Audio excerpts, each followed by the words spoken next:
What's up, SNA fans? This is Super Ninja Austin back here with the SNA podcast. Big Trey, Uncle SNA loves you too. But I'm your host, Super Ninja Austin. This is the latest edition of the SNA podcast, 166.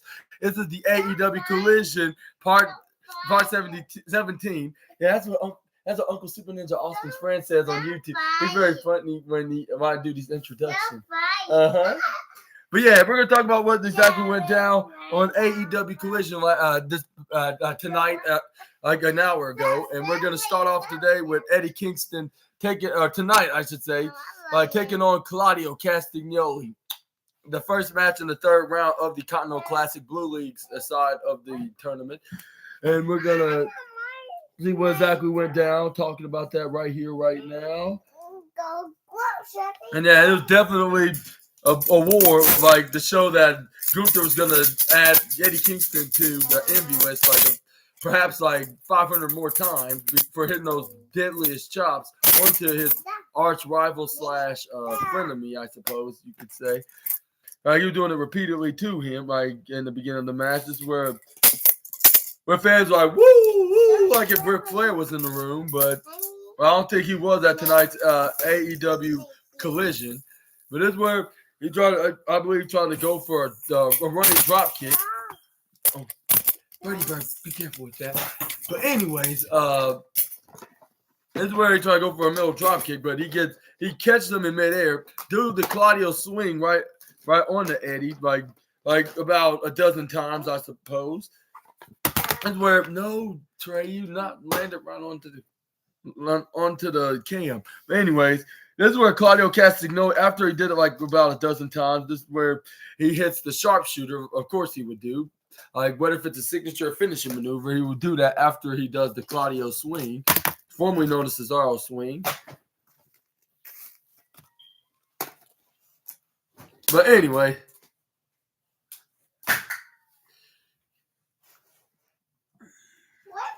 this is where he was hanging. This is where he tried to roll out and try to go to the ropes and to the right side. But this is where Claudio managed to hold on to his leg so he won't crawl and escape out of it, or even grab on the ropes into a rope break. And this is where no Birdie Bird, Uncle SNA's still doing this podcast. But this is where. But anyways, this is where. I don't know what was that all about, but anyways. This is where this is where Eddie Kingston managed to grab onto the ropes. He managed to crawl onto the lower the lower side of the corner ropes. This is where Claudio Castagnoli started doing a flopping kick, or stomps, I should say, to the Mad King. This is where Claudio Castagnoli was like, all right, I thought you were ready. Come on, give me your best shot. This is where he started repeatedly hitting European uppercuts right onto the face of Eddie Kingston, onto the lower left corner of Tina the Turnbuckle. This is where Claudio Castagnoli walked out of that side, went up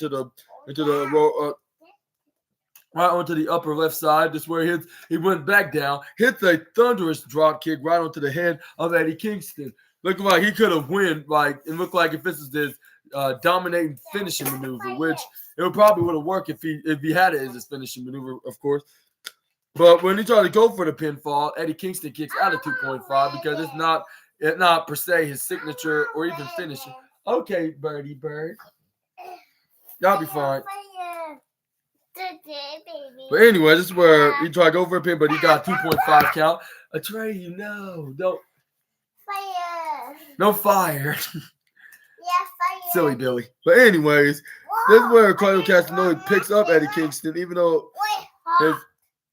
the pinfall wasn't a successful one. This is where he picks up the current Ring of Honor World Champion and New Japan Openweight Champion. This is where Eddie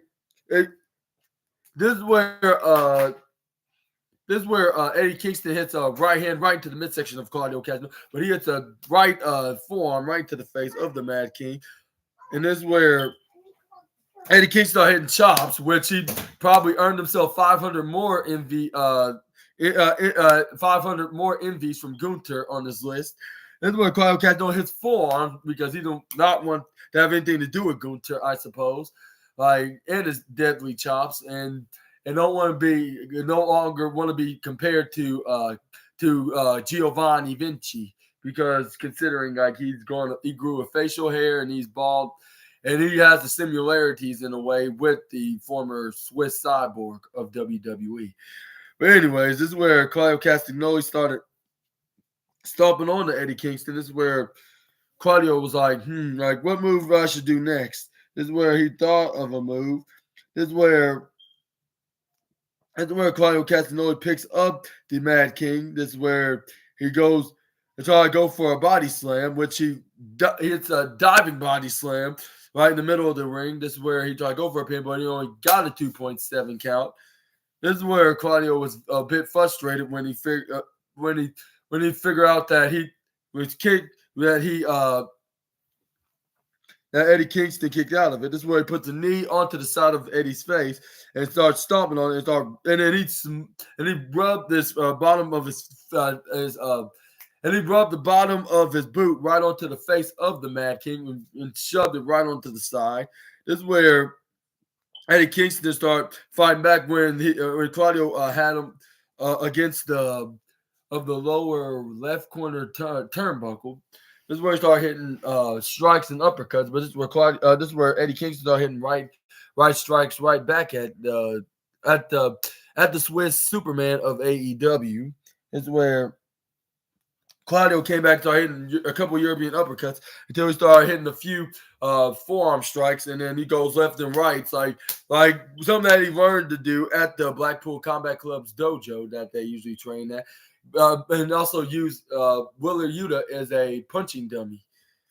And this is where Claudio Castagnoli stomps onto the shoulders of Eddie Kingston and start stomping on him to death. And Eddie Kingston sold this like if he was getting tortured and murdered by a serial killer. Like when he was stopping, I was like, I know this is all part of the script for him to act like that, but that doesn't mean they should go too far. It's not like he's killing him, even for stomping that on his face. But yeah, it looked like he was making a face like if he's a victim on a horror movie at this point. Like he was doing like a really good job doing so in the process. Which even though I'm not sure if it was a good idea when it comes to make this match make it look intensely, seriously, intensely and seriously legit, I should say, about their feud.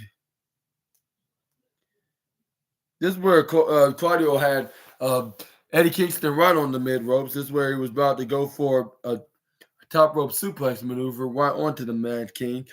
This is where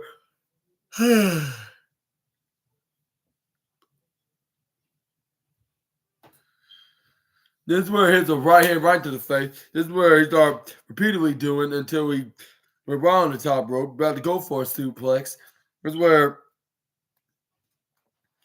Eddie Kingston started countering, hitting the right hand right onto Claudio, push him down to the ground. This is where Claudio trying to catch Eddie Kingston with a European uppercut, like right onto the top rope. But Eddie Kingston was still up, even for taking such a hit. This is where Claudio Castagnoli went right on the top over the turnbuckle. This is where he started raking the back of Eddie Kingston after.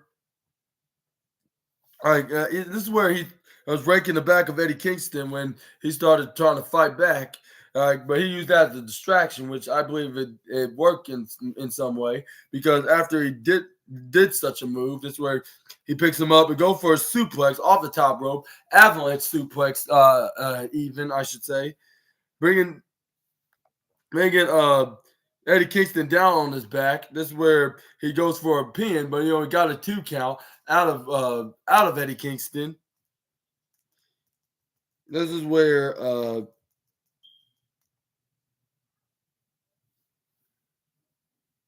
Eddie Kingston got back up. This is where he put Claudio into the upper right-hand corner. This is where he started repeatedly hitting those chops that I usually do, repeatedly and fast. Like if he's trying to challenge Gunther into a chop off, like a chop race, or even I should say, who could do the most chops harder and faster, which I believe Gunther would, even though he does it slowly and in a slammy kind of chops, which he does it quick, like 1,000 miles away, 1,000 miles away from Gunther's chops. But after he did that, goes for this is where he goes for the lariat afterwards. This is where he goes for the pin onto Claudio, but Claudio kicks out at 2 as well, just like Eddie Kingston did earlier. This is where he puts him in the sleeper.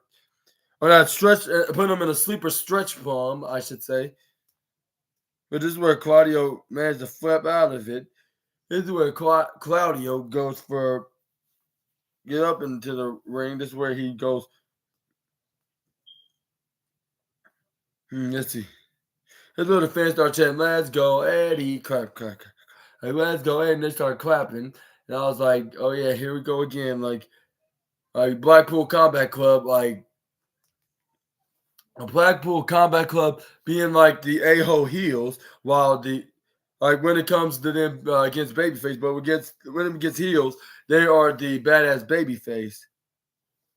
Which I guess you could say that's basically the definition of tweeners in professional wrestling, which I would say that's absolutely true on one hand. Excuse me.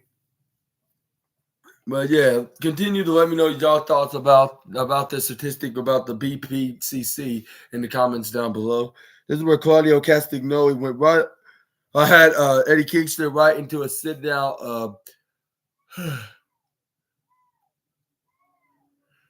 Sit down snapmare. Hit him with a running European uppercut from the left corner ropes. This is where he tried to go for a pin, but this is where Eddie Kingston kicks out at 2.999. This is where Claudio Castagnoli was hitting the crossface to make Eddie tap, but nothing was not going to bring Eddie tap.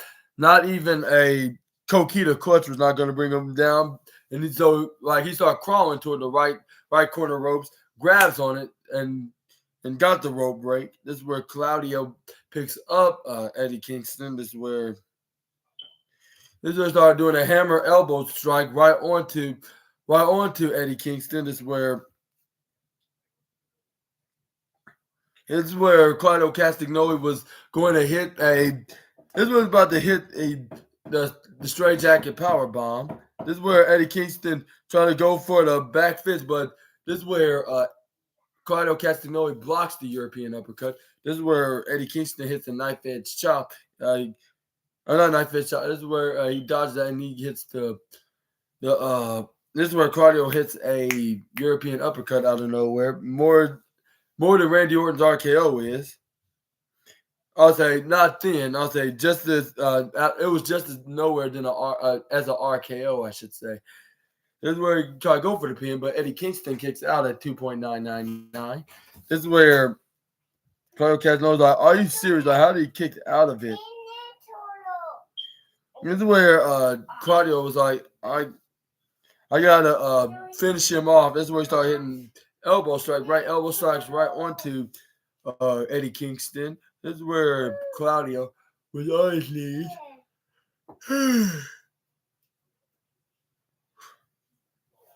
This is where he hits right forearms right into the face of Eddie Kingston. This is where Eddie Kingston's like, "Come on, give me more. Give me your best shot." This is where he hits a chop, like not caring about what comes out of Gunther's mouth and his list. Because perhaps he already noticed what's on there. And that is against him, is one of them. But for now, I don't know. It's around there somewhere.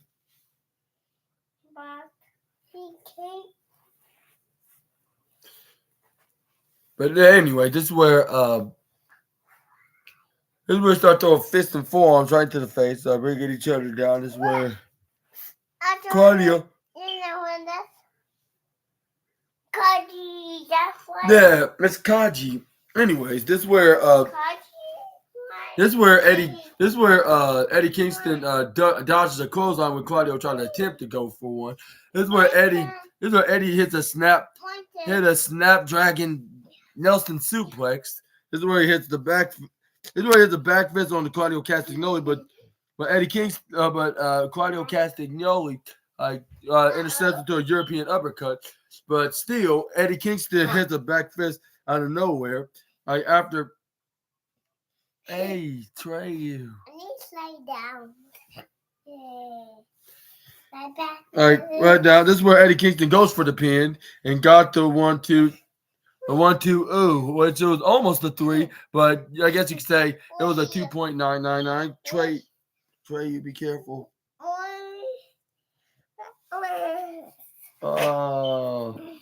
Anyways, but it only got like referee. As soon as the referee tried to go for 3, this is where Claudio had his right shoulder tilted up before he can even count the 3. Like which is 2.999, double triple 9, 0.1 away from being 3.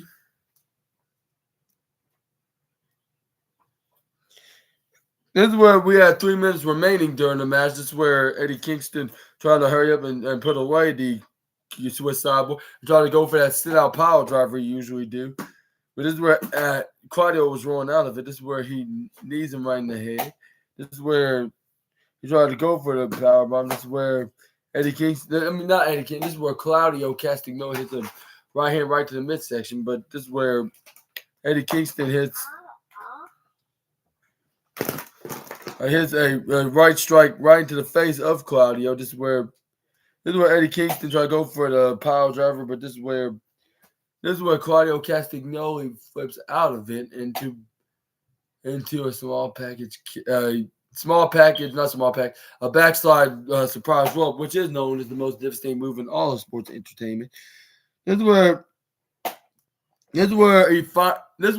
Eddie Kingston rolled out of it and hit a surprise roll-up on his of his own, respectively. This is where the referee counted to 1, 2, 3, and Eddie Kingston finally scored 3 points in this Continental Classic tournament.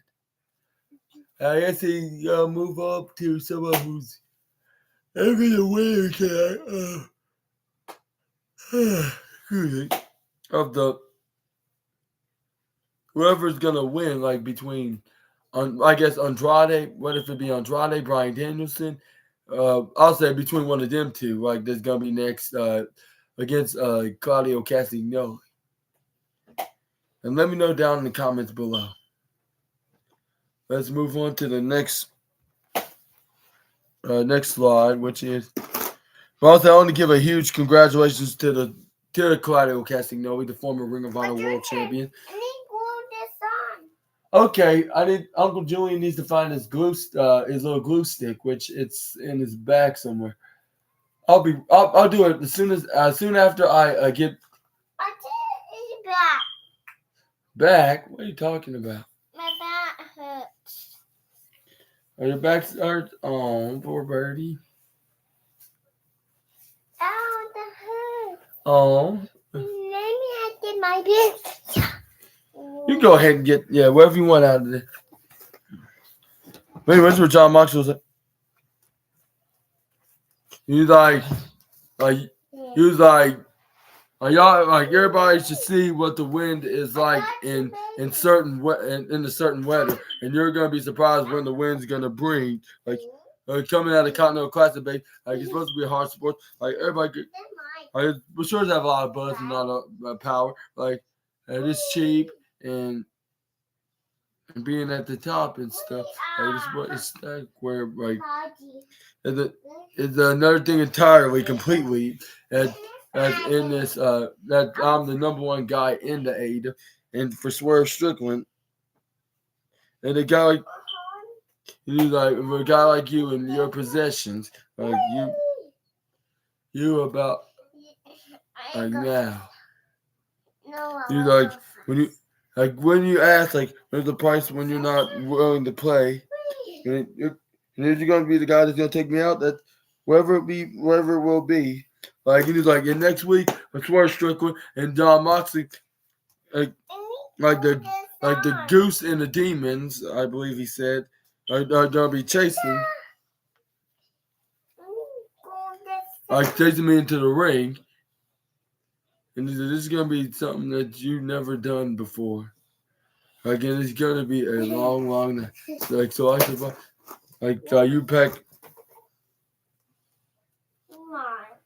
So I suppose you pack a lunch while you at it. And this is where he walked out of there. We still have the main event match going on at the end of the show, which is Bryan Danielson taking on the leader of El Idolo, Andrade, even. I need more. Oh, well.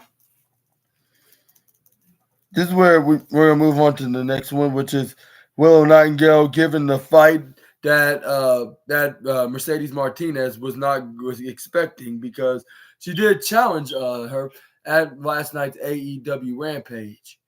And then, yeah, it was Miss Mercedes Martinez and Miss Willow Nightingale in a match like on tonight's AEW Collision. The Eddie Kingston versus Eddie Kingston versus Claudio match was very interesting, and just as interesting, like when we're gonna see who's gonna wrestle next in the blue leagues and who's gonna be in the finals, as well as who's gonna be the new Continental Class. Is gonna be from the blue leagues side, or is gonna be on the gold leagues? It could depend on either way. Either way, it's gonna depend on what kind of a match it is. But anyways, this is where I don't know what the. This is where Willow Nightingale was winning the grappling. This is where she pushed Martinez right onto the upper left corner. This is where Martinez rolled out of the way, rolled out of it and taunt Willow Nightingale. This is where she struck over a clothesline, but this is where Willow hits a splash right onto Martinez, but she was ducking out of the way. This is where Mercedes Martinez was hitting right hands right onto Willow's face. This is where she turned her around, hit the uppercut right into the face of the former New Japan Strong Women's Champion.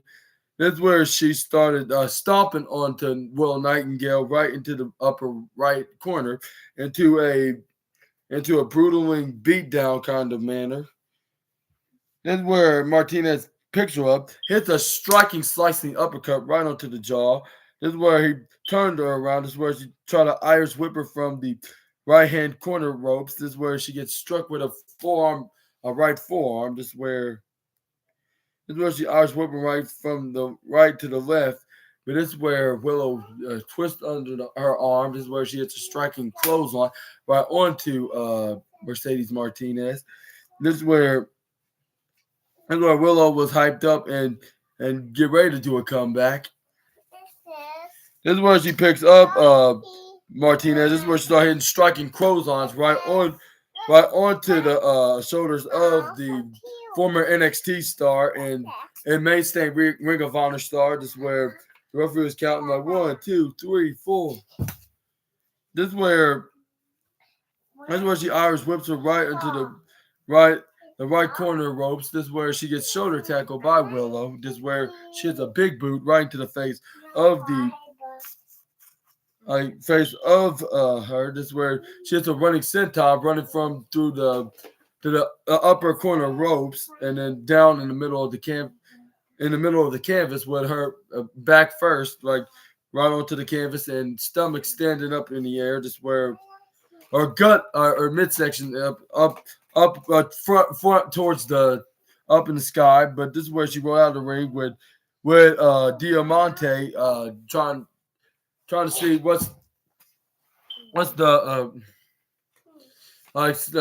check on Mercedes Martinez. This is where Willow Nightingale tries to see what's going on with Diamante and Martinez. This is where Martinez attacked her from behind and hit her right into the back. This is where Martinez hits striking elbows and forearms right onto the back. This is where he hits a striking forearm right to the face of Martinez. Artistry, you can't be jumping right in front of the camera. This is where Martinez came back, started fighting back. This is where Martinez Irish whips Willow right to the barricade. This is where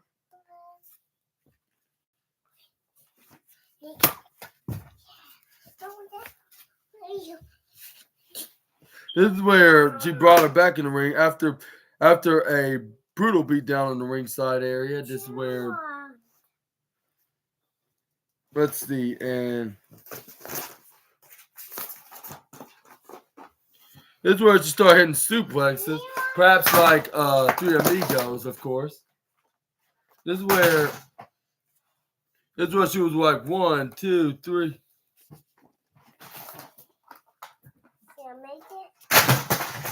Looked like she was about to hit Three Amigos, possibly paying homage to Eddie Guerrero. This is where she hits an uppercut right onto Willow. This is where Mercedes Martinez went to the left corner of ropes. This is where Willow Nightingale follow her path, runs right through the same right hand ropes. But this is where Martinez tried to go for a clothesline, but Willow nowhere at home, and she came attacked her from behind with a running bulldog face buster. This is where Willow tried to go for the pin. This is where the referee counted 1 and 2, but Martinez kicks out right after the 2. This is where This is where Willow Nightingale started smacking the mat like into the canvas. No, you can't put it right there, Trey.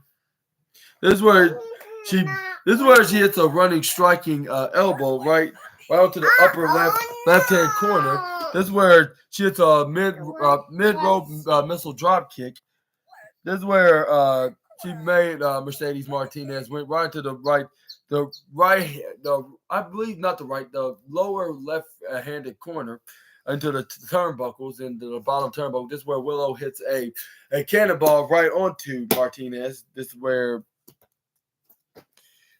she pulls her right from the bottom left corner. This is where she tried to go for a pin on her, but she probably would have gotten the win if Mercedes Martinez didn't put her hands right onto the ropes.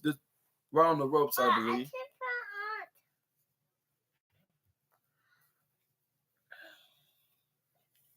Right onto the ropes. This is where the referee's hey, rope break. Like, she put her arm on the ropes. Come on, Trey.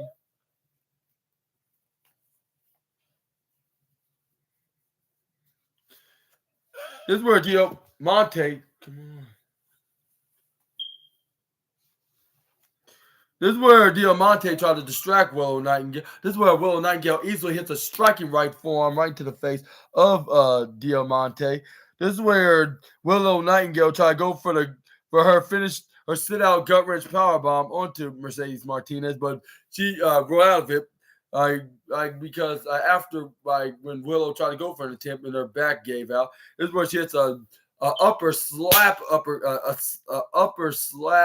strike right into the face of Willow. This is where Mercedes Martinez hits a brainbuster right on the Nightingale. This is where she try to go for the pin, but this is where Willow kicks out at 2.999, I believe, if not 2.8.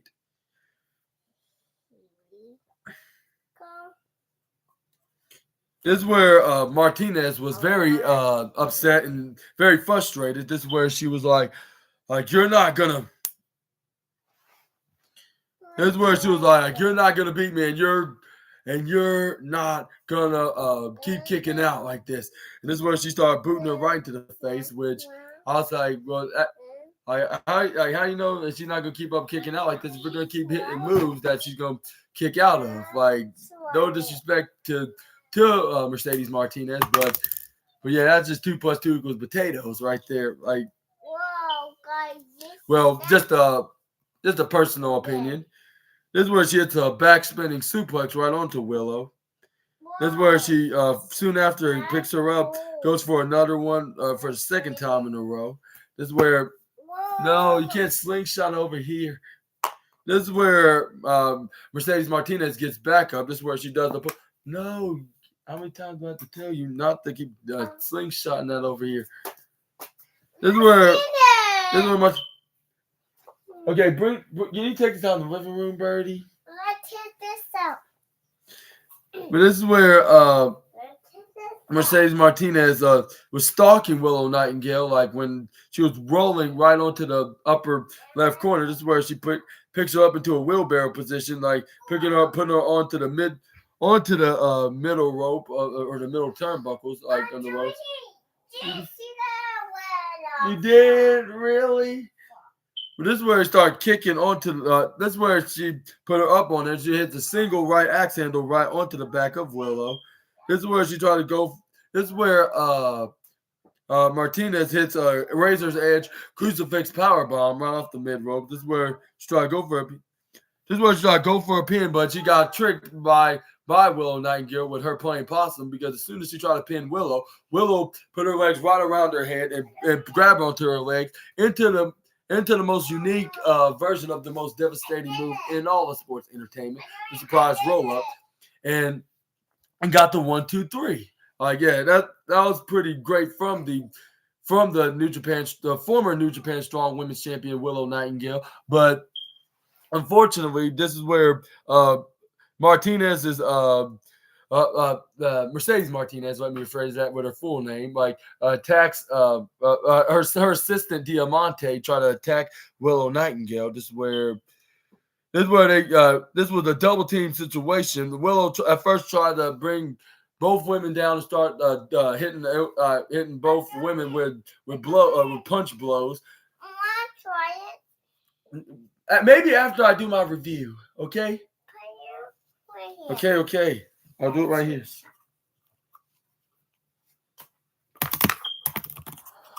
Oh, wait. Oh. No, I need to put my hands there. Okay, done.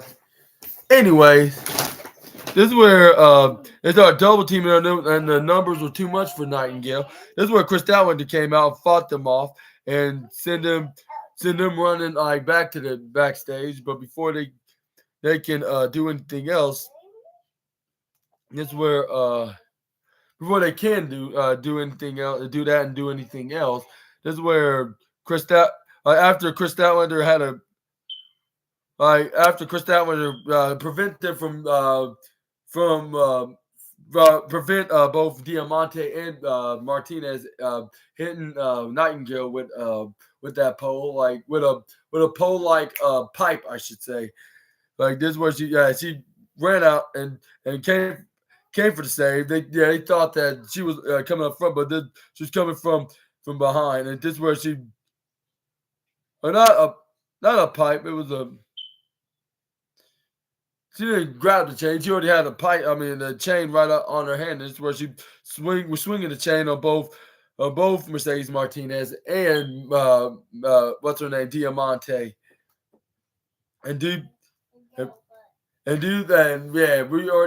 already guessed, like at the upcoming AEW Dynamite or perhaps AEW Rampage or even next week's Collision, we'll see this tag team match with these 4 women going 2-on-2 on the upcoming AEW event in the foreseeable future, in the near foreseeable future. Let me rephrase that. But this is where, what you thought about this match? Do you think that it earned like the third match of the night? Perhaps so. Maybe for being such an interesting story to tell into this match. But then again, I'll say give it 4 stars for the fact that Kenny Omega against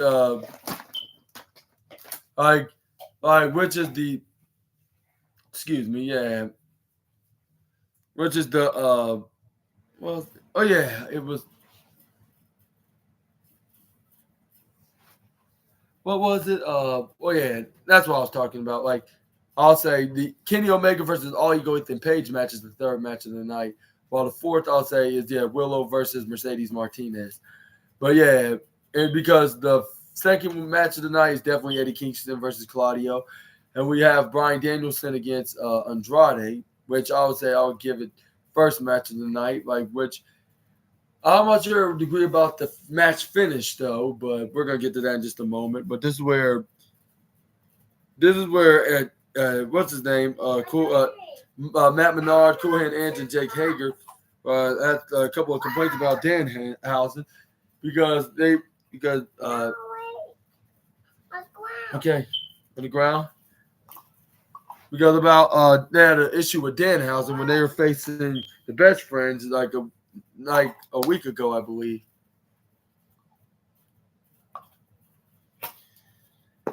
Anyway, this is where it's like. Me do this. This is where it's like. He was like, yeah, we have an issue about it, and we filed a complaint about Danhausen of stealing Jake Hager's purple hat. This is where Jake Hager was like, yeah, I have the local authorities on him. I got the And he's like, I got the FBI and even the Mounties because, yeah, we're also in Canada, of course. So all the authorities around the world, like local police, the FBI, the Mounties, yeah, all the local authorities and the international authorities all around the globe. He basically named right there. This is where Jake Hager's like, what, do you think we're joking? While they were getting interviewed by Renee Paquette backstage. This is where he was very frustrated. And he was like, what do you think? I mean, I'm joking. Like, I'm not going to be out there tonight. Now, because I'm not going to risk anything that's going to happen. And this is where Matt Menard was like, we're in downtown Montreal, Renee. And when I think about Montreal, I think of all the greats that have wrestled in rings wrestling rings just like AEW before. I think of Celine Diaz. I see he was naming a lot of names, which I'm not sure if I recognized much of them, only just. And we're in beautiful downtown, I think we go. Celine Diaz, Jacques Villeneuve, I think of Morris, The Rock, and Rich Serrano. And then we're gonna name 2 names on that list, 2 other names that's on the list.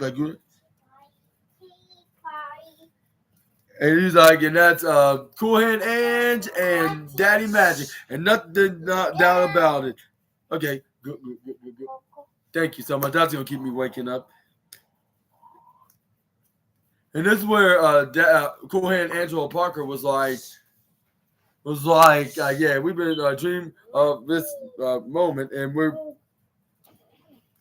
dreaming this moment. We're gonna make it. We're gonna be in that ring then this very night, and tonight we're gonna.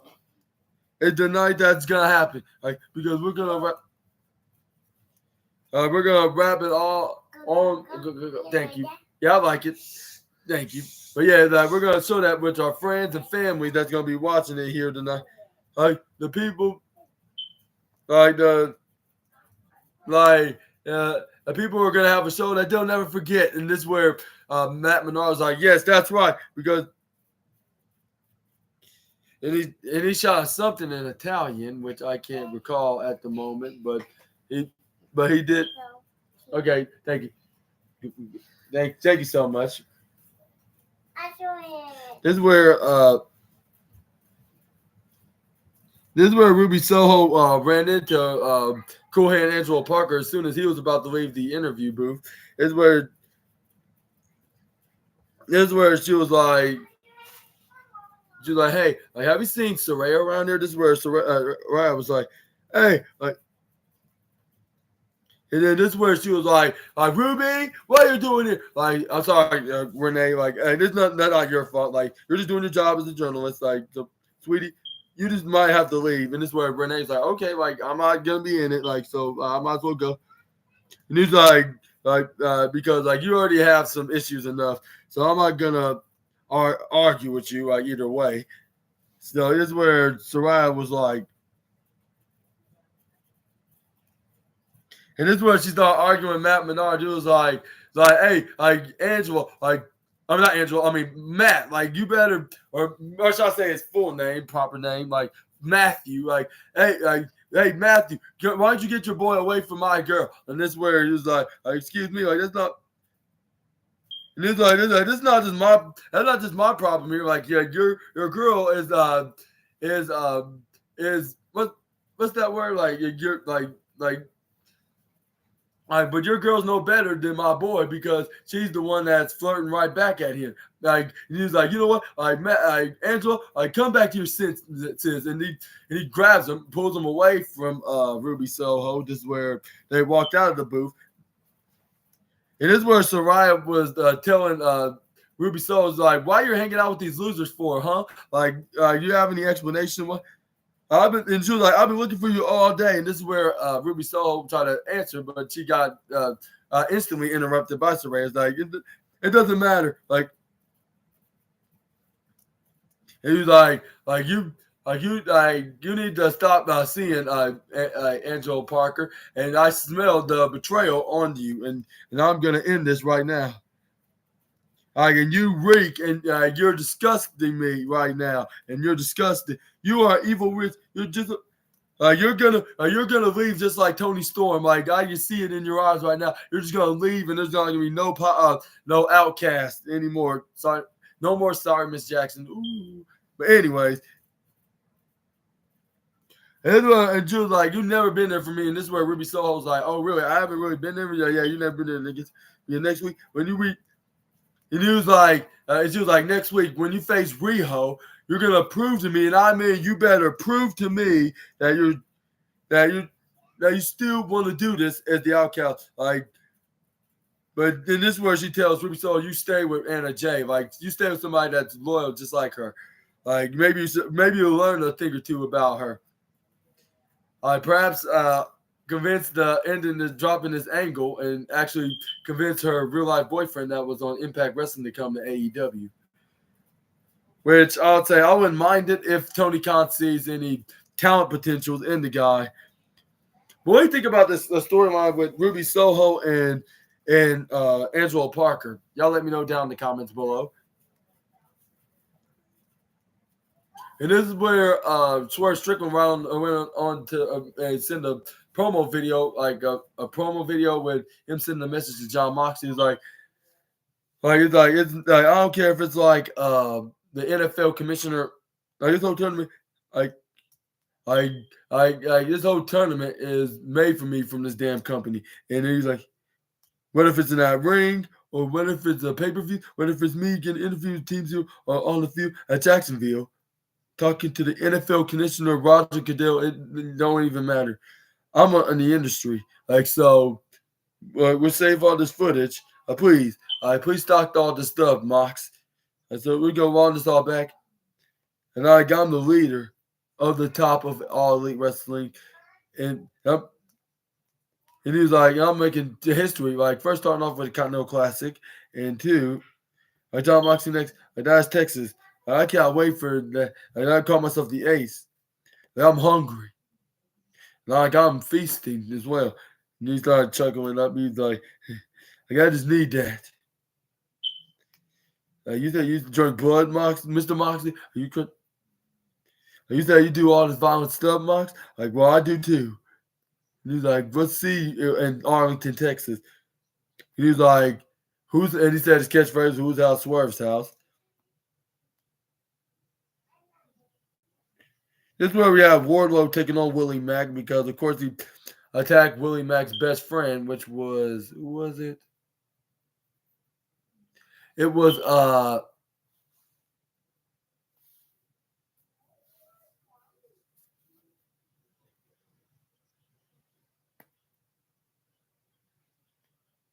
yeah, it was the reason why Willie Mack won the match this Saturday against Wardlow. Which I gotta admit, I guess I was right on one thing about this match.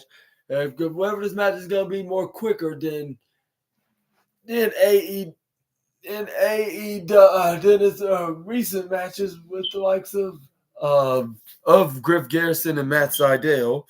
Oh yeah, it was AR Fox. Like I believe he was upset about attacking and beating up his longtime best friend from Ring of Honor, AR Fox, of beating him down for no reason, just because he wanted a win, just to send a message to his old boss MJF. Of course, that's what I should say. And this is where we got a really entertaining match. I'll say nothing special, but something that you should watch and still keep paying attention. What does Wardlow have in store for AEW? This is where Wardlow and Willie Mack start throwing fists on one another, respectively. This is where he started running right from the right onto the right through, I should say, the left hand corner ropes. This is where he gets drop kicked by Wardlow. This is where I draw Wardlow right out of nowhere. This is where it even shocked Tony Schiavone, like with him hitting the drop kick in general. I was like holy smoke! Like I don't ever see nobody Wardlow side hit a drop kick. This is where I started spearing and hit shoulder first right onto Willie Mack's midsection and a clothesline. This is where Wardlow tried to go for a clothesline. Willie Mack back, which I believe Willie Mack rolled up the ropes onto the left-hand corner ropes. This is where Wardlow turned around. This is where Willie Mack hits a springboard crossbody, but it didn't even phase him, not even an inch. Like if he was just some kind of invincible, Terminator, if you know what I mean. But yeah, like nothing was not going to bring down nothing's not going to bring. Nothing's not going to bring down the former AEW TNT champion. This is where Willie Mack tried to go. This is where Willie Mack goes for another attack move. This is where he gets headbutt by Wardlow. This is where Wardlow grabs onto Willie Mack. This is where he throws him back in the ring. This is where it looks like he was getting ready to beat the.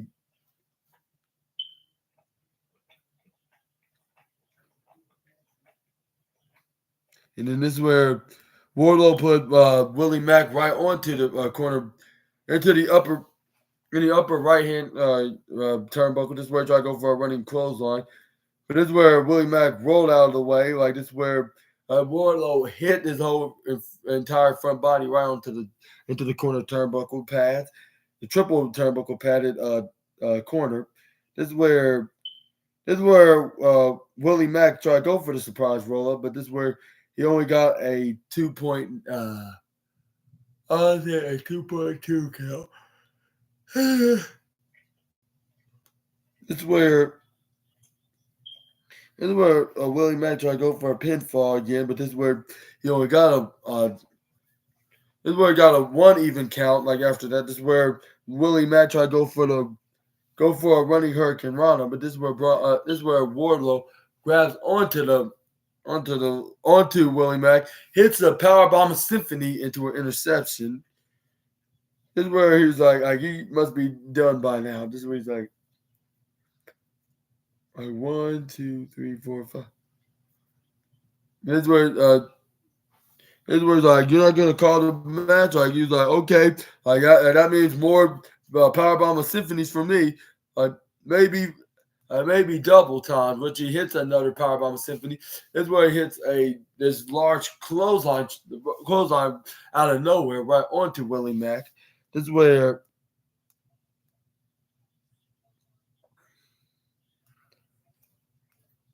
he goes for again. Like he's like, I'm sure the referee's not calling for the bell. Like he's gonna be just like this. Like my next victims and my past victims I faced in squash match, which he does it again. This is where he brings down the big man. This is where the referee was like, okay, yeah, he finally knocked Willie Mack out. Like he don't need to pin him. Like and Willie Mack's not no longer stable to wrestle the rest of the match. So they ring the bell. This is where Wardlow knew this like right before the referee called it. So because he walked out of there because it looks like he's been killed, right? It looks like he's been killed by Wardlow, and I guess that's the crime encounter of the night. But metaphorically in professional wrestling, what do you thought about this match? And do you think that Wardlow's doing a little bit too much of being a squash match squasher, or do you like him this way? Y'all let me know down in the comments below as well on that.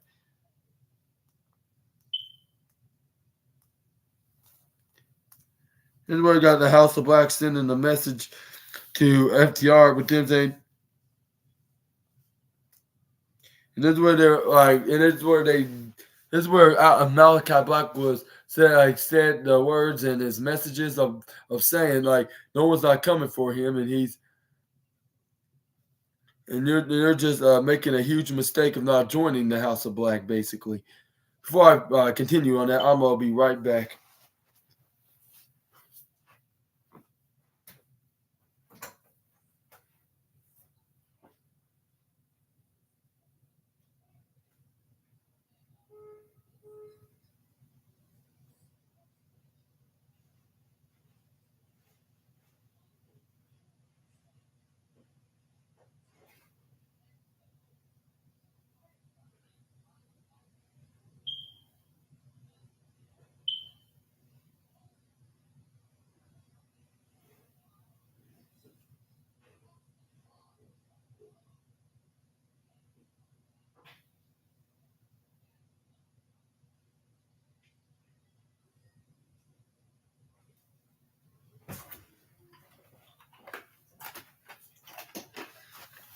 Anyway, back to the video. My apologies.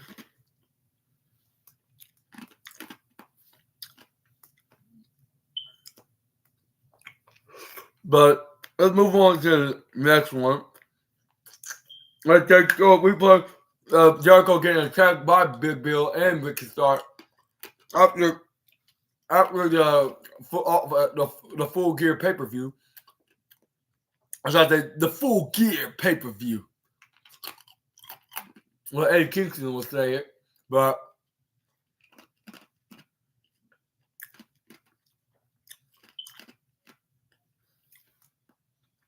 this is where we got the third match of the night, which was a very incredibly phenomenal match between the Cleaner and Mr. All Ego Man. Again, Kenny Omega against Ethan Page. We got the two Canadian battle out. Who's the better Canadian? They did it in their home country in Canada, which I guess it's a Canadian Dream match. Like I said before on the Wrestling News video, and I'll say it again here on the review video.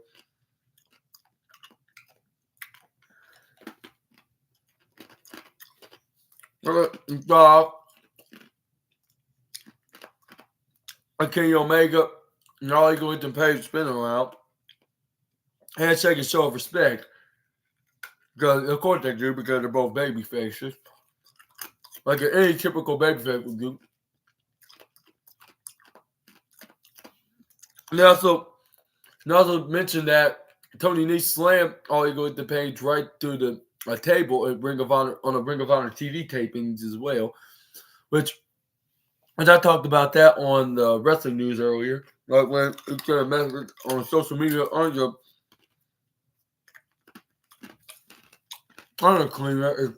the cleaner himself.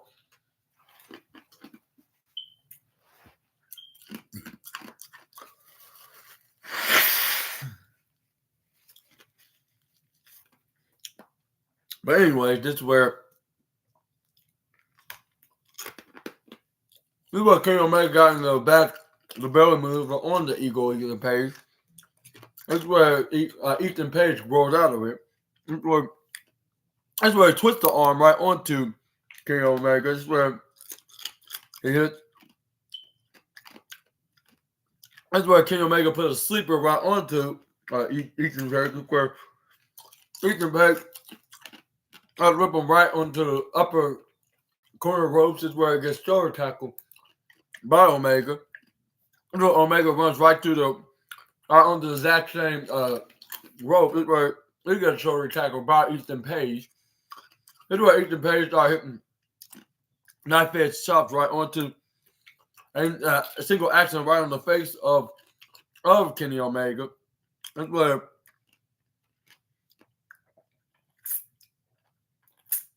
he got him knife edge chop, but it's not that deadly, so I get he's the only. He's the third.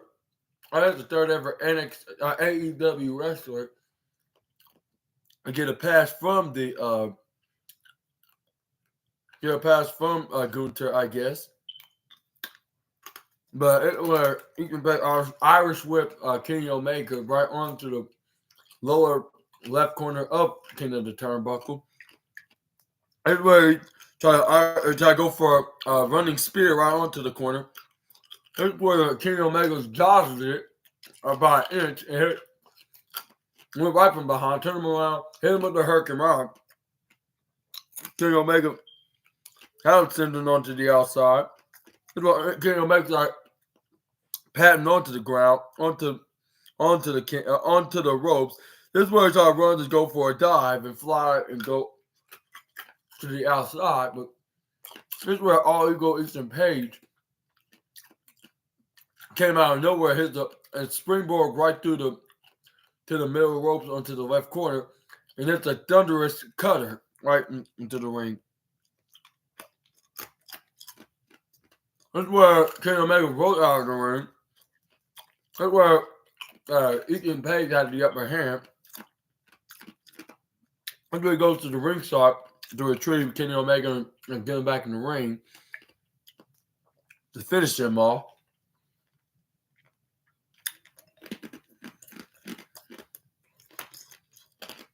That's where Ethan Page, Kenny Omega right on to the upper.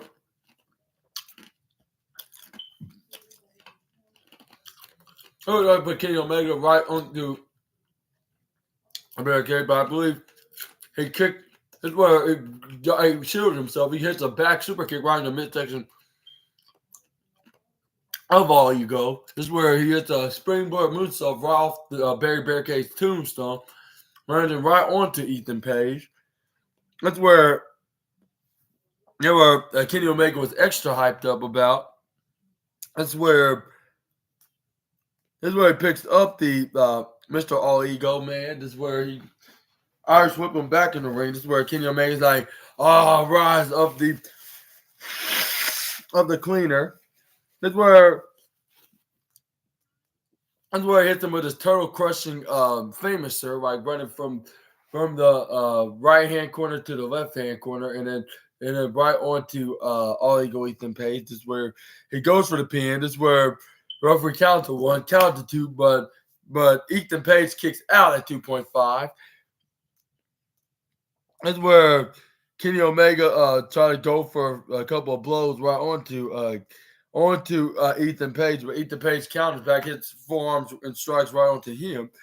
This is where Ethan Page was hurting right after the blows Omega was given. This is where he hits right hand onto Omega.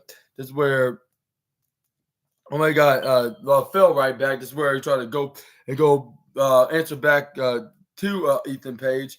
But before he could do anything, this is where Ethan Page Irish whips Omega right from the right-hand corner ropes to the left-hand corner ropes. This is where he hangs on to the ropes. This is where All Ego Ethan Page charges at Omega. But Omega hits a left boot right into the face. And this is where Kenny Omega goes for does a back flipping suplex, hit a suplex, like flipping him over the top ropes onto the left-hand corner, right near the apron, but he had him land right onto the left side, the left corner of the ringside area with him, like when him flipping him over first, and then he flips forward, make it look like he go for a backflip, and then try to go for a suplex, but I think he botched the second suplex of landing on the outside, but they barely landed. They barely landed like safely into the concrete floor, into the ringside area of the left-hand corner. This is where they got back into the ring. This is where, let's see.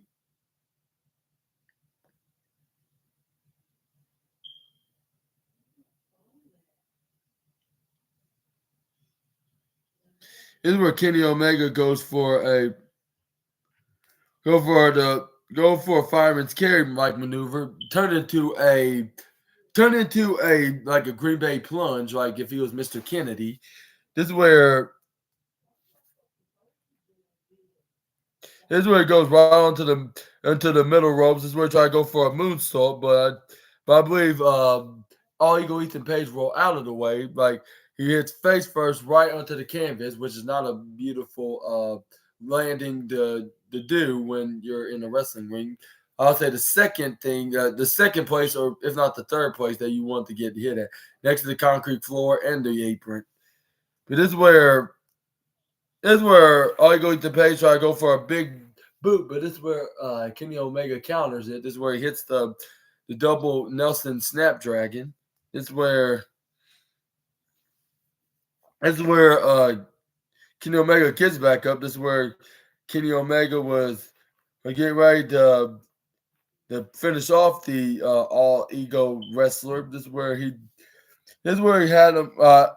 This is where he tried to go for another Snapdragon, but it was not a guaranteed, even though that's not his signature finisher. Well, at least I thought, because he rolled out of it out of it like in the second attempt. But Kenny Omega managed to go back and hit him on him anyways when he tries to get out of the position. This is where, but it was too late for the all ego wrestler. This is where start hanging on to the upper left corner. This is where upper right corner. Let me rephrase that. This is where he puts him. This is where Kenny Omega puts him on the top rope and trying to go for some kind of an avalanche, particular. And then this is where Kenny Omega puts all you go eat the page right on the top rope. This is where it looks like he's about to go for a top rope Frankensteiner, but this is where all you go eat the page got stop, hit a right hand. This is where Kenny Omega hits an elbow right to the head of All Ego. This is where All Ego counters. And this is where he tried to put him in a power slam position, which he did so right onto the God of Pro Wrestling.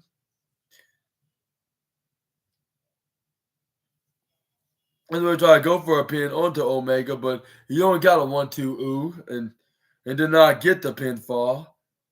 Like, even though it was a very brutal, that was a very, I'll say a brutaling, powerful maneuver, I should say, from the All Ego Ether Pay. Something that I really haven't seen from the All Ego Super Wrestler, I should say. This is where he tried to go for a razor's edge onto Kenny Omega. Kenny rolls out of it. Here's where Omega tried to go for the one-winged angel, which he knew he had, but it didn't work. At least not at this time, though. But yeah, we're gonna see later on if he tried to go for a second attempt. Here's where All Ego to the page try to go for the most devastating move in all of sports entertainment, the surprise roll-up. But he kicks out at 2. This is where Kenny Omega hits a V trigger. But as soon as he hits it right in the face of All Ego with the pay, he landed right into the bottom corner ropes and hits a big boot right to the face of Omega, bringing him down to the canvas. This is where he goes for a pin on Omega, but Kenny Omega kicks out at 2.1 seconds. This is where Omega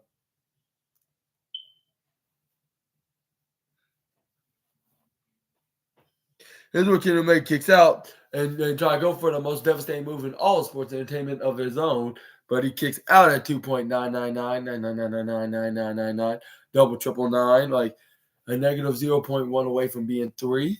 And this is where we have Omega go for the V trigger right to the face of All Ego to pay. This is where he hits the second one in a row. This is where Kenny Omega picks him up in midair. This is where he would get ready to hit the one-winged angel, which he, of course, he did, and it was a guarantee, and got the 1-2-3. And like I predicted, that Omega's gonna win. And even though as much as I would love to see All Ego with the page get the most highlighted win in AEW, I don't think that time is yet to come. Not at least not this time. But he did give out one heck of a performance. I'll give All Ego Ethan Page his flowers as a professional wrestler, like at this time in All Elite Wrestling, because he did not disappoint. That's the least word I would use. I'll say he performed at one hell of a fight. And it was, I'll say it shows that he could. If he can put on a great performance with a former AEW World Champion, like who knows what who knows who he can face? Like he faced like him. He faced MJF. He faced plenty of wrestlers like that. And I think All Ego Ethan Page have plenty of potential. Like if Tony Khan decides to keep him around, which I believe he would. Like not only if he's teaming with the Hardy brothers and brother Isaiah Cassidy, but even if without, like if he gets an opportunity like this, we could see so much success in his future in All Elite Wrestling. And what you thought about the match for yourself and how you were rated, and would you agree that's the third match of the night or even the second, at least, if not the first match? Let me know in the comments down below.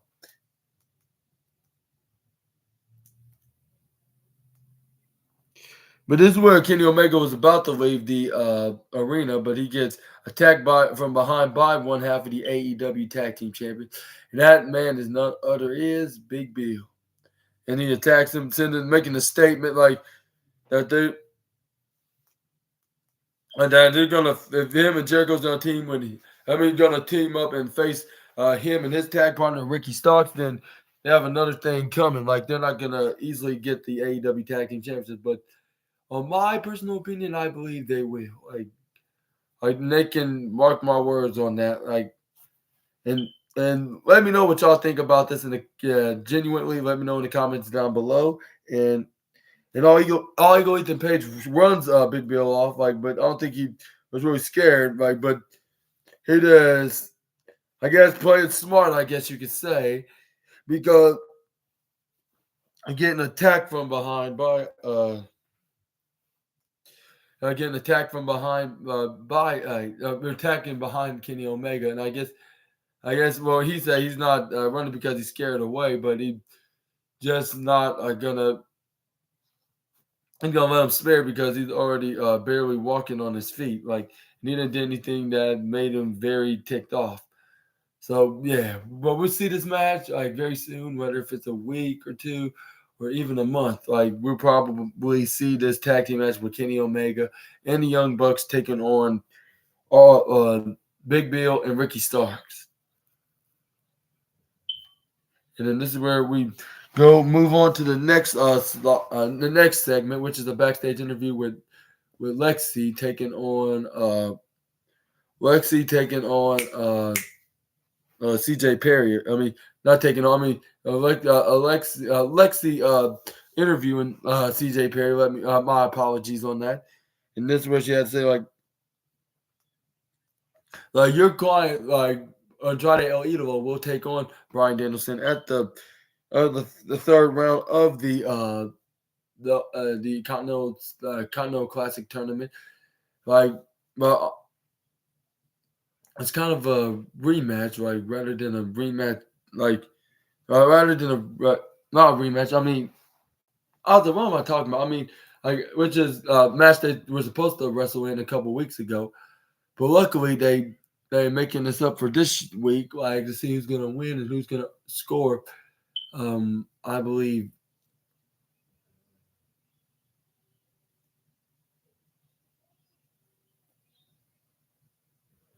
But yeah, but we're gonna move on to the with the interview. It is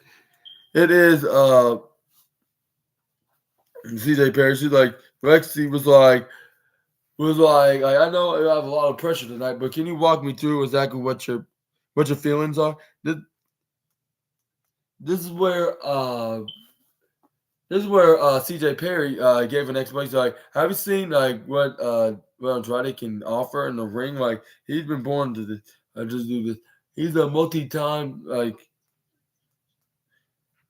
he is a multi-time singles champion, a multi-time tag team champion, and a multi-time trios champion. He's like he has one goal in 5 different weight classes and across across like 4 or 5 different countries. Like he flies and he hits harder, and he's like and you have and if he has the potential to defeat Bryan Danielson tonight in Montreal, he will do exactly that. This is where Lexi wished CJ Perry luck for her client Andrade to be very careful on AEW. Be careful, like on the upcoming AEW main event match. This is where Miro's like, hey, interrupting the end of the interview. Say, you and my wife here. That I'm trying to figure out here. That I thought Like when the last time I saw you around, you said so many things about me. This is where Lexi was like, I think I'm gonna leave this between the you two lovely couple, and this is where Miro was like, why would why would you get mad if I told you to stay home? And and then he's like, also, I'm the breadwinner, and you're my queen. And this is where CJ Perry's like, are you really that delusional, Miro? Like, you're gonna expect me to stay to stay at home all day long, and then you It's a snowmobile toy. and cook, clean, and listen. I Like, want It's me, Flippy. I want it. I Okay. am so excited to play with this snowmobile. do you watch anything, Blippy? Hmm. This one, No. this one, No. I am so No. Monster Truck. Here you go. Um,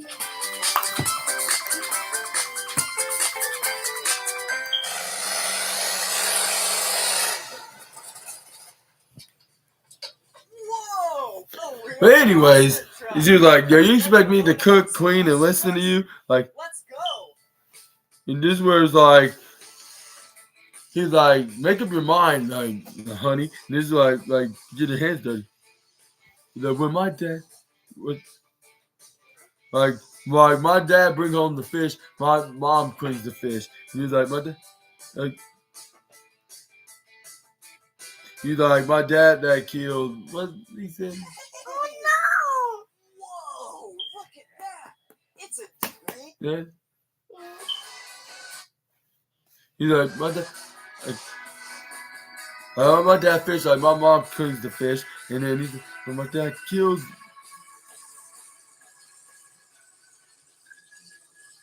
like, he was like, my dad kills, Do you like, want to see what it's like riding inside a kills Bowens, like my mom cuts guts him, I should say, yeah. Like when I hunt, like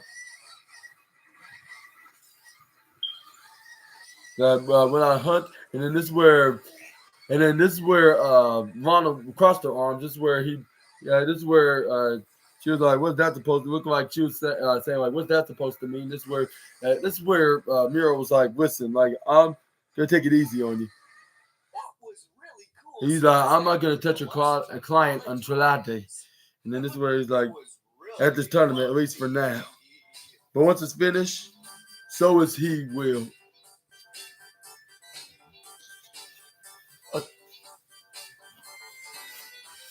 Treyu.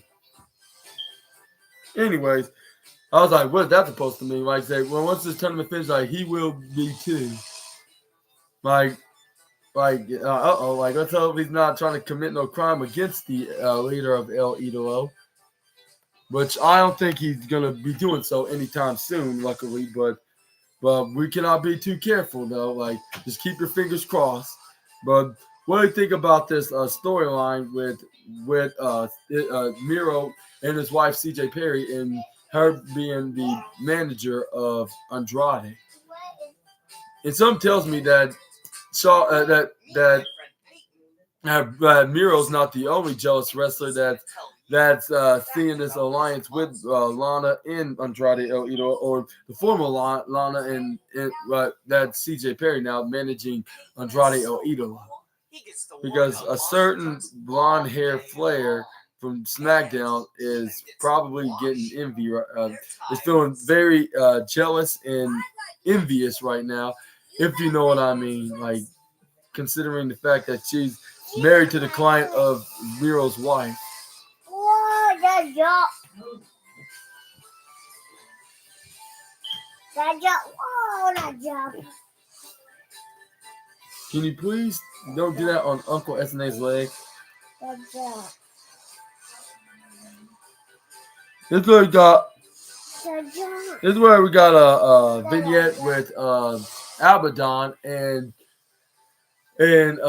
this is where we got what's that backstage vignette with not backstage. I'll say more like a vignette of Abaddon sending a message to Julia Hart, like, on what does she wants with her, like, and yeah, that's the same questions that we're given about this angle between Abaddon and Julia Hart, which she could join Abaddon and be like some kind of a supernatural duo, or even become like, or even Abaddon could be Julia Hart's opponent for her newly won TNT, not T, the sister of the TNT Championship, the TBS title. But up next, like, what do you think? What's next? No, Let's watch an instant replay. this is where we got Monster Truck. got Commander with a K, I believe, teaming with Penta El Zero Miedo against.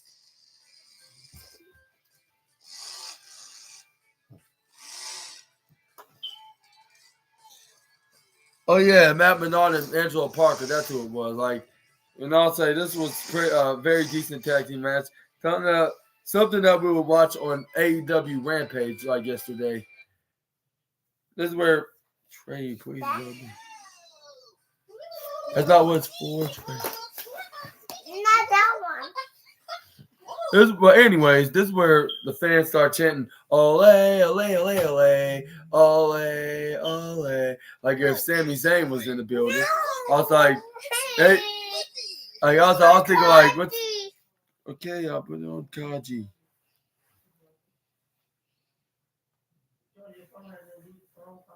Pocketbox presents. What up, combo crew? But this is where My friend Harold the Snowman. I was like, "Yeah, they're either purposely doing that because considering the fact that they're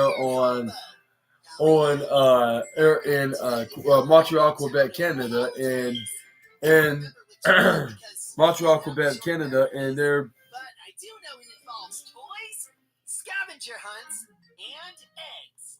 I think. Anyway, sure would be good to see you. Until then. But yeah, like they were doing this because they considered they were in Sami Zayn's hometown in Montreal, Quebec, Canada, and they're just doing that for the funny side of things, which that could be a possible explanation why, or they could, and they're just referencing WWE into the matter, or some of these are just confused fans that don't know the difference between AEW and WWE. That's what I was thinking, but without further ado, we're going to talk about the match. Let's start off with Penta and Daddy Magic Matt Menard. This is where Penta had him into his grasp. He tried to Irish whip Matt Menard right onto the upper right corner, but he got countered by Mr. Daddy Magic. This is where Matt.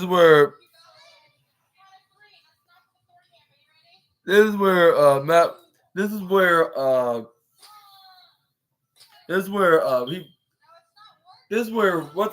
Penta El Zio Miedo went right onto the the upper right corner of the turnbuckle. This is where Matt Menard tried to go for an attack, but he moved out of the way. He landed right onto the turnbuckle, gets step up instigiried, and this is where Penta Irish whip him onto the diagonal corner into the bottom left corner. It's where he tried to grab him off of that corner. This is where he tried to go for a clothesline, but this is where Matt Menard ducks out of the way. This is where Matt Menard grabs onto Penta LCO Miedo, but this is where Penta tried to roll out of it, but he gets stripped over by Matt Menard. This is where he tried to go for a sleeper, but this is where it looks like I believe. Excuse me. It looks like Penta did a kip up. This is where he's like, "You cannot keep me down for long. Like, I may be down, but I'm not out." He's like, "Zero miedo," and this is where he's like, "But I'm gonna be I'm a nice guy, and I'm gonna ask for a handshake and respect from you." This is where he handshakes him. This is where he turns around. This is where he gets attacked from behind by Penta El Zero Miedo. But he gets instantly tagged in by who was it? It was Commander with a K. That's right. This is where Angelo Parker, Mr. Soon to be Ruby Soho's boyfriend, This is where he kicks Commander with a K into the gut. This is where he Irish whip him right from the right hand corner ropes to the left hand corner ropes. This is where he hit a back leg wheel kick.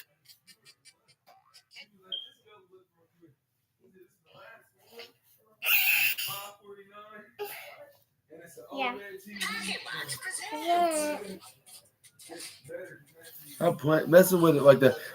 But anyway, this is where Commander started coming in, hitting some very impressive move sets, like go up on the top rope and landing onto the ground with no crashing and no accidents happen. This is where he ducks and leapfrogs from Angelo Parker when he was trying to go for an attack onto the current AAA champion. This is where Commander hits a drop kick right to the face of Angelo Parker. This is where he picks up this is where Cool Hand Ange gets tagged. He tags in his tag partner Penta of the night. This is where the Irish whips him right to the. This is where he Irish whips Angelo Parker right to the bottom left corner. This is where he gets tripped over. They trip him over. They go for drop kicks right onto Angelo Parker. This is where not Cool Daddy Magic Matt Menard try to go for an attack ambush. This is where he gets booted right into the face. This is where we got a poetry in kind of like a poetry in but instead of hitting a leg drop, Penta did a catapult right on and do a drop kick right onto Commander. This is where Matt Menard tried to go for a double clothesline onto both onto Commander and Penta LZO Miedo, but they ducked because they were prepared that he was going to do a maneuver such like that. So they hit a double super kick onto him. This is where he landed right onto his brother, Cool Hand Angelo Parker, not blood brother, but just the teammate. This is where Penta went right onto the arm, put his legs right on his onto a Commander's arms into a position, him carrying him, and then he flips him over into what's that called, a flying monkey flip, but he landed right onto both Matt Menard and Cool Hand Ange. This is where Penta LCL Middle and Commanders try to throw Cool Hand Angelo Parker and Daddy Magic Matt Menard, but they respectively countered it and threw them right to the barricade in the lower corner, and Matt Menard did it on the lower corner to Penta, while Cool Hand Angelo Parker did it right onto the top corner barricade. They continued the fight to one half of the Lucha Bros and Commander.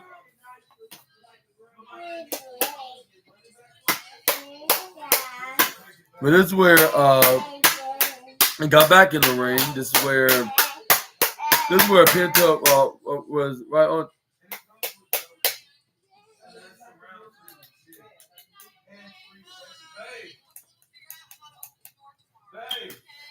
This is where let's see.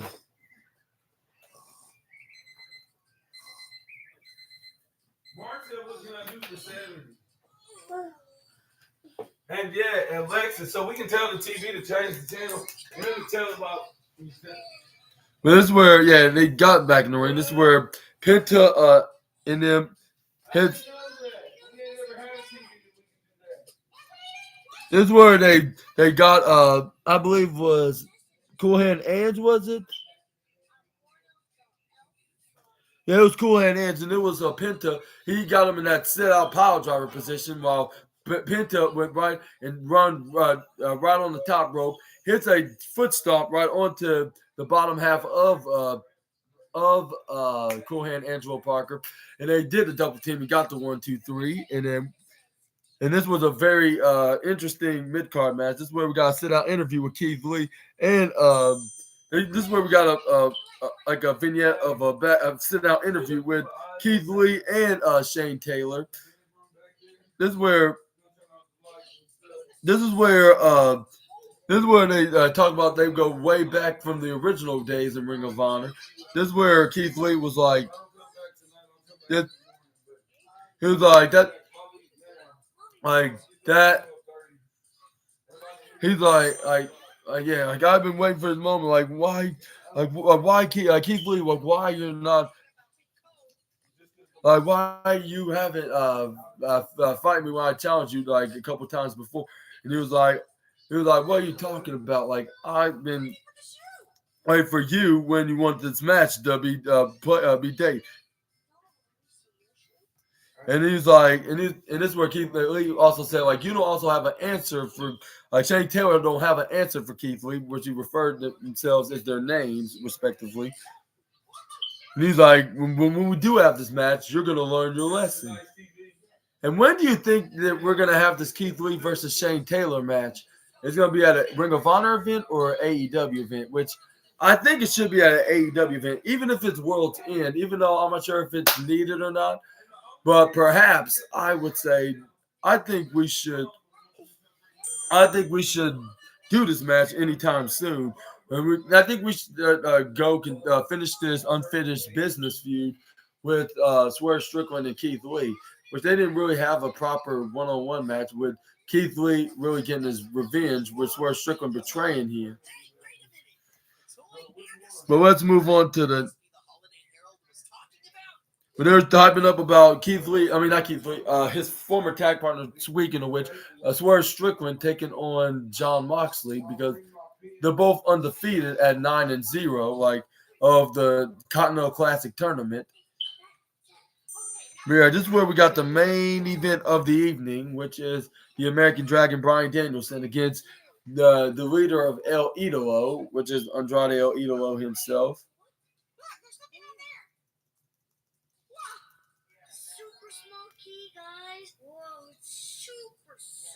That's what I was telling you that you saw it.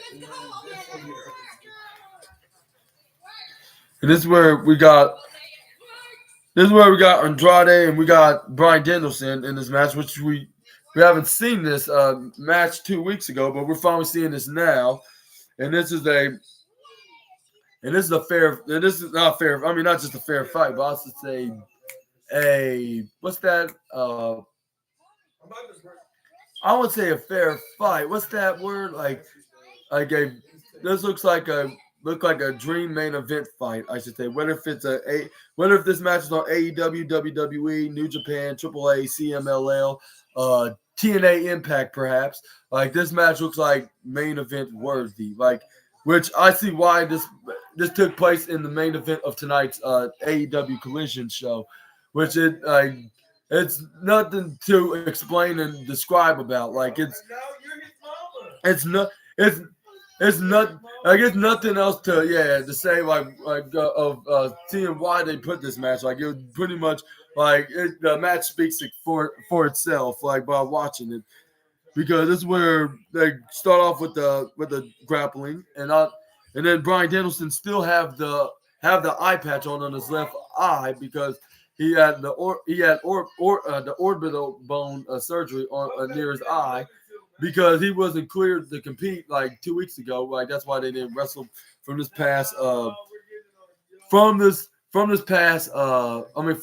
weeks ago, from the past 2 weeks, and I would say, excuse me,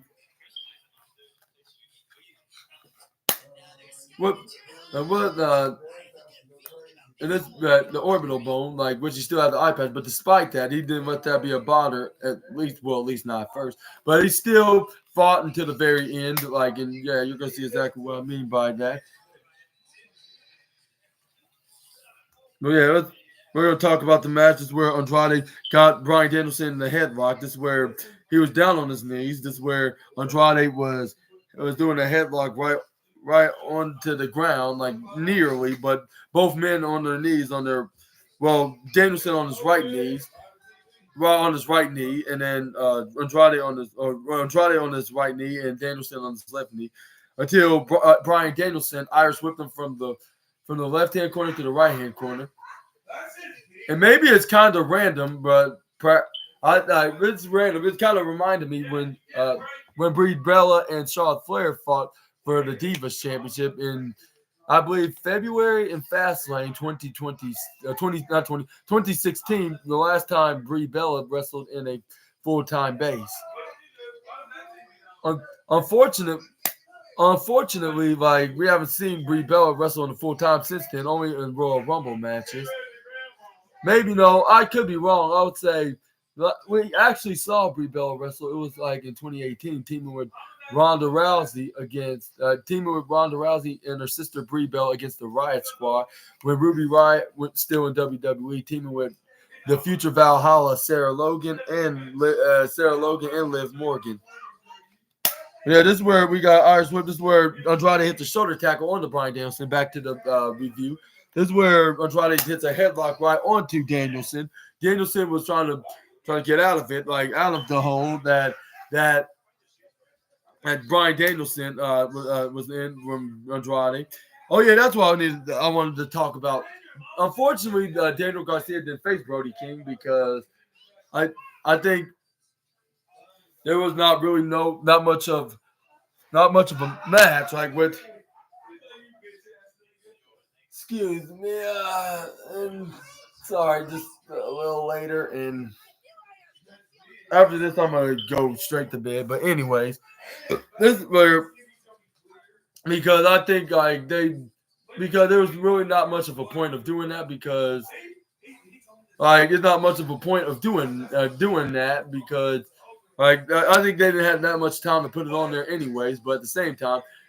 Even if they did, I don't think it would probably be a good idea. Perhaps like for the fact that he's been losing his matches, like with Bryan Danielson, Andrade, and even Bryan Danielson, and even Claudio Castagnoli.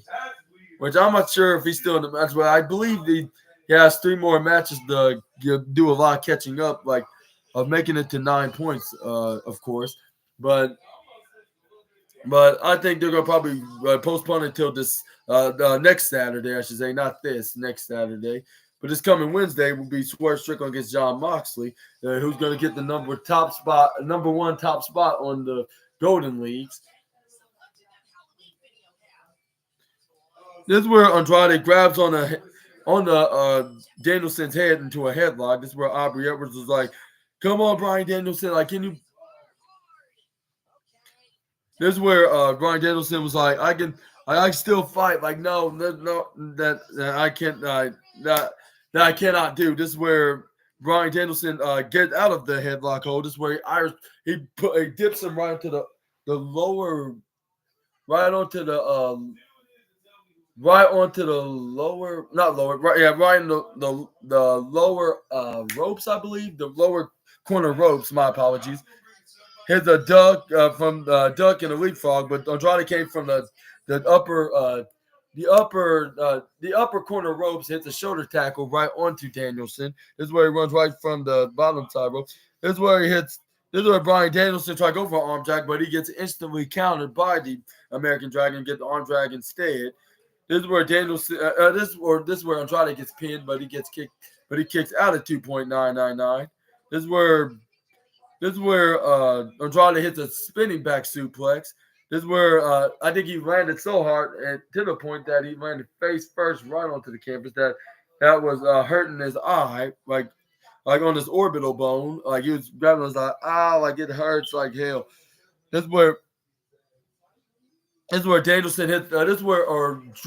Before Danielson intercept, this is where Andrade grabbed onto his arm, twisted it. This is where he hits a left hand right to the midsection, hits a side swipe kick right to the legs.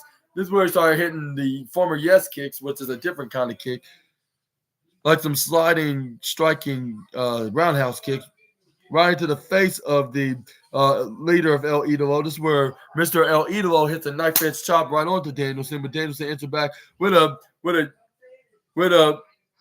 a wee kick because everybody that was in Montreal, Quebec, Canada tonight was saying we because that is yes in French because most Canadians are French. That's why they call them French Canadians, of course. This is where Bryan Danielson grabs onto the leg of Andrade, but he did a dragon screw. This is where he gets back up. This is where he tried to go for a clothesline right onto Andrade. Andrade ducks from running from the bottom corner ropes and goes to the upper side ropes and hits and then hits a striking forearm, I believe. This is where I caught him right in midair. This is where Andrade's like, my jaw, like that was hard as hell. This is where I try to go for a double knees right into the lower right corner turnbuckles, where Brian Danielson was on the bottom turnbuckle, sitting right near it. This is where he nearly got double kneed, but luckily for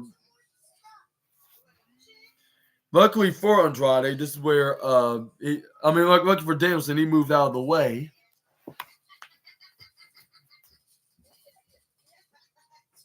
Nope. Hello. Can you call me back?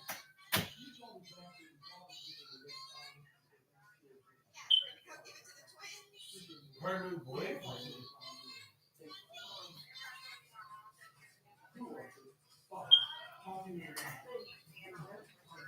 Oh, yeah.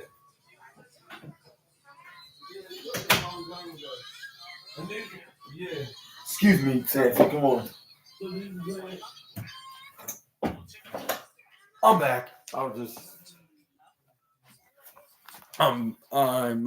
back right here. We're gonna continue talking about the recap of Danielson and El Idolo. Should I just call him Andrade because he's best to be known as Andrade from both WWE and All Elite Wrestling, and AAA and CMLL, of course.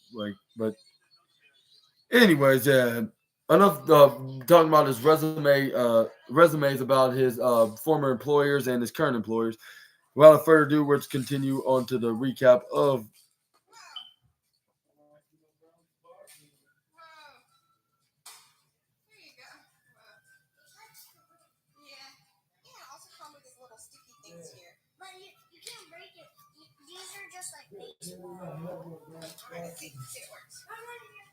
But anyway, this is where we go talk about continue with Andrade and this is where we got the part where Andrade puts Brian Danielson right on the top, and he just basically start battering his left eye in his orbital bone too, right? It had the eye patch on. He started beating the absolute sugar honey iced tea out of it, like boom, boom, boom, start smashing it like if he was trying to pop the most giant pimple into Brian Danielson's head, a head that was onto his eye, of course, I should say.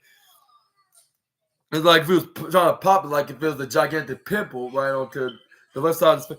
This is where Dasha, the ring announcer, was like there's 15 remaining during the match. This is where I'm trying to go for a suplex afterwards, after that happened. And I think he took off the eye patch right off of Brian Danielson's face, which I'm not sure if that was a smart move, like when it comes to him trying to have it on, like because he's supposed to have that eye patch on no matter what at all times. But it looked like Brian Danielson, I bet couldn't see a thing because he has that eye injury, like that he was not that he was supposed to be out of action for a little bit, but since it's only just a little eye injury, like he's still gonna wrestle no matter what. Like he's not gonna let that be a bother. He still have the right eye, the other one, to see out of and still be in a part of a match. Like, but I'll say I gotta give him credit when it's due. Like even he still wanted to wrestle even when he had worse injuries like that. So I gotta give him the respect and credit that Brian Danielson is. What kind of a star he is in this industry. After he did a suplex right off the top rope, this is where he started doing two more of them, like paying homage to the Latino Heat himself, Eddie Guerrero, of course, which is the Three Amigos. And then this is where he tried to go for the pinfall afterwards. This is where Aubrey Edwards counted one, counted two, but Danielson kicks out of it, but he was still bleeding on the left side of his head near his eye, like. Yeah, he was he just completely busted open. Like there was no doubt about that Danielson was was not gonna be recovering. Like after, I was not gonna recover into this match no matter what. Like I was thinking, like yeah, maybe this is gonna be Andrade's match, and then I would say like he's gonna suffer his first loss into this into the series. Like he may have beaten Eddie Kingston and Daniel Garcia, but I think like he's gonna lose to Andrade, unfortunately. I just see it happening into this match. Like after him get busted open right to the left side of his head, like there's no. But Danielson was continuing to get back up. Right after Andrade tried to go for the double moonsault splash right onto Danielson, like taking the page out of his wife's playbook. Well, I don't think he's taking, but I think that's Shaw Flair's doing that. But he is going to be taking the page out of his wife's playbook later on. Just make sure you continue to watch until the very end of this match, so you know exactly what I'm talking about. This is where Danielson counters this. This is where he hits a back suplex, a maneuver he's been doing for decades. This is where this belly to back suplex maneuver. This is where you try to go for the pin, but this is where Andrade kicks out at 2.999999999 double triple nine. This is where Danielson tried to go for the label lock. Like even though he has a like a bloody forehead and a scarred up eyelid, I should say. This is where Andrade puts his foot up right onto the ropes. This is where Bryan Danielson picks up the leader of El Idolo, which I'm not sure if I should call him or the El Idolo man, I should say. This is where Bryan Danielson picks up Andrade. This is where he tried to go for a back suplex. Andrade flips over him. This is where Bryan Danielson tried to go for striking a drop kick or clothesline. I'm not sure because Andrade moved out of the way before he had a chance to come to make up his mind on which move he's going to do exactly. This is where Andrade moved out of the way. This is where he hits that striking, like try to go for a boot, but this is where it was all just a ruse, like to distract Bryan Danielson of moving out of the way right on time and being too soon, and he hits him with the striking elbow, which some say it's a comparison of a Judas effect, which I think the back fist was more like a Judas effect than that striking Mirage elbow. But that's the only thing I would say that's like a Judas effect, like when he does go for the back elbow. But anyway, this is where Andrade tried to go for a pin. Aubrey was counted 1, counted 2, but he kicks out at 2.8 seconds. This is where Andrade is like, you got to be kidding me right now. Like, he just kicked out of that. This is where it's like double knees. This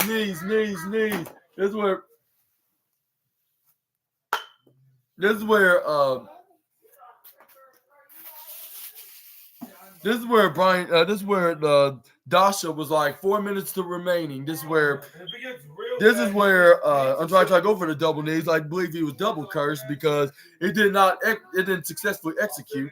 Bryan Danielson hit the striking elbow right into his face. This is where Andrade hits it right back at him. This is where he started throwing forearms right into the face, right into the face of Andrade. This is where Bryan Danielson had Andrade right onto the the lower left corner turnbuckle. This is where Bryan Danielson hits a drop kick right onto Andrade. This is where he hits right onto Andrade. This is where he goes on the upper left corner. They gotta go back and try to go for another drop kick. This is where Andrade intercepts when he try to go for the second time, but he hits that boot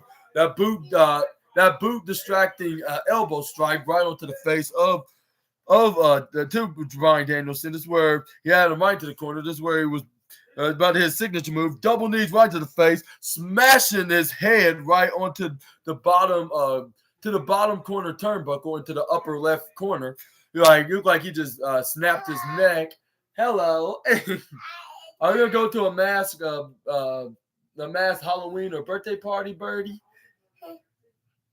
Anyways, he knees him right with him being backwards, like landing his his face rather than the back of his head right onto the turnbuckle, like with him laying onto the turnbuckle in the process. This is where Andrade is twisting his head, like look like he's snapping his head. This is where he started hitting forearms right to the head of Bryan Danielson, right into the. This is where Andrade. This is where Andrade hit the double knees. This is where Dasha said 2 minutes remained, which it was the case because there was like 2 minutes left from the show. Hits him with the hammerlock DDT to get the 1, 2, 3, and he declares the winner and had 3 points under the. And this was definitely, and they showed and this match was very entertaining. Like I see why this was the main event. Like you can't. There's no word to describe that this match was the best. Like that's all you have to say about this match. This is where Andrade was checking on Bryan Danielson, showing some sportsmanship. Like, excuse me, Trey, like seeing if he was okay. Like, and he seeing if he doesn't need his help. Which Claudio Castagnoli hurried up and came out there. He's like, yo, don't put your hands on my friend. This is where Andrade was like, I'm not trying to touch him like that. I'm just checking. I'm concerned about him. Oh, be careful. This is Uncle Julian's. Maybe later. But how about you play with the mask? How about play with mask? Yeah. This is where Andrade left the ring. This is where the AEW collision ends with Andrade picking up a victory. It's blue, yeah, like Uncle's other mask. But anyways, that's how AEW collision ended, where Bryan Danielson down to the ground. Let's hope he's okay, and hopefully he has a full and fast and speedy recovery from to his orbital bone. But yeah, this was a really good match, and I would say I'll give AEW Collision tonight perhaps four stars out of 5. Like, even though it's not the greatest collision I've ever watched on this of 2023, but it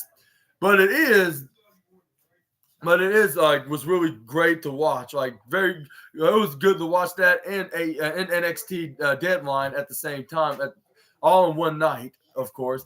So yeah, I'll say it was basically a blast. Like, so yeah, and how y'all would rate AEW Collision tonight, and what you thought about it for those who watched? Y'all let me know down in the comments below, and also like hopefully you guys enjoyed this video. This was your AEW Dynamite, AEW Collision review, like part 17, episode 166.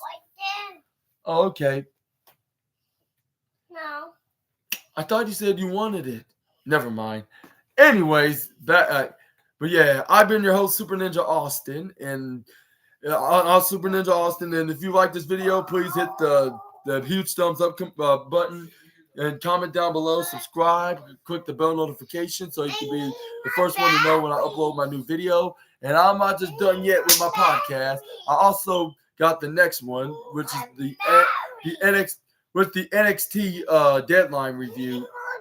Okay, we're gonna get. You need more batteries, which I believe they're AA, maybe AAA perhaps, but we're gonna figure it out later as soon as Uncle SNA gets done. But yeah, thank you guys for watching it until the very end, and hopefully you enjoyed. And sorry if I looked a little sluggish. I'm just a little tired because it is a little later where I'm at right now, at this time. But yeah. But stay tuned. But stay tuned until. But stay tuned and stay tuned up next because we have the Deadline review coming right up next in 5 seconds. Like until we see each other, I see you guys again. Super Ninja Austin, the Assassin, out of this video. Bye bye for now, my SNA fans. Next.